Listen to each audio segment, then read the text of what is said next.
là où il n'y avait pas de docteur. Dans une région de la place, il y avait un village reculé, coupé de la civilisation par des routes impraticables. Beaucoup de gens souffraient de diverses maladies parce qu'il n'y avait pas de médecin.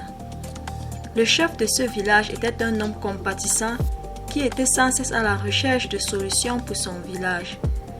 Il négociait avec des ONG et les hôpitaux de la capitale pour faire venir des médecins bénévoles.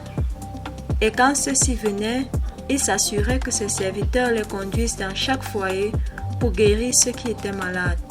C'est ainsi que les habitants purent recevoir gratuitement des soins pour leurs yeux, leurs dents et bien d'autres soins. Les habitants du village étaient reconnaissants et faisaient les éloges du chef. Un jour pourtant, en se promenant dans son village, le chef surprit une conversation entre deux villageois. Pourquoi le chef agit comme ça? Comment peut-il prétendre vouloir faire du bien à tout le monde, mais ignorer celui qui en a le plus besoin?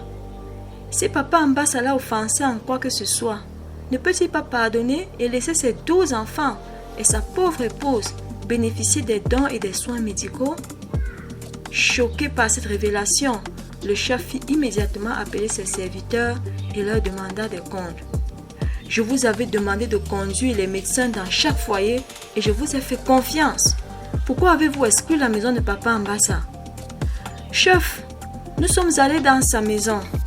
Mais à chaque fois qu'il sait qu'il y aura une visite, il cache les enfants malades et ne présente que ceux qui ont l'air bien portants afin d'impressionner les visiteurs.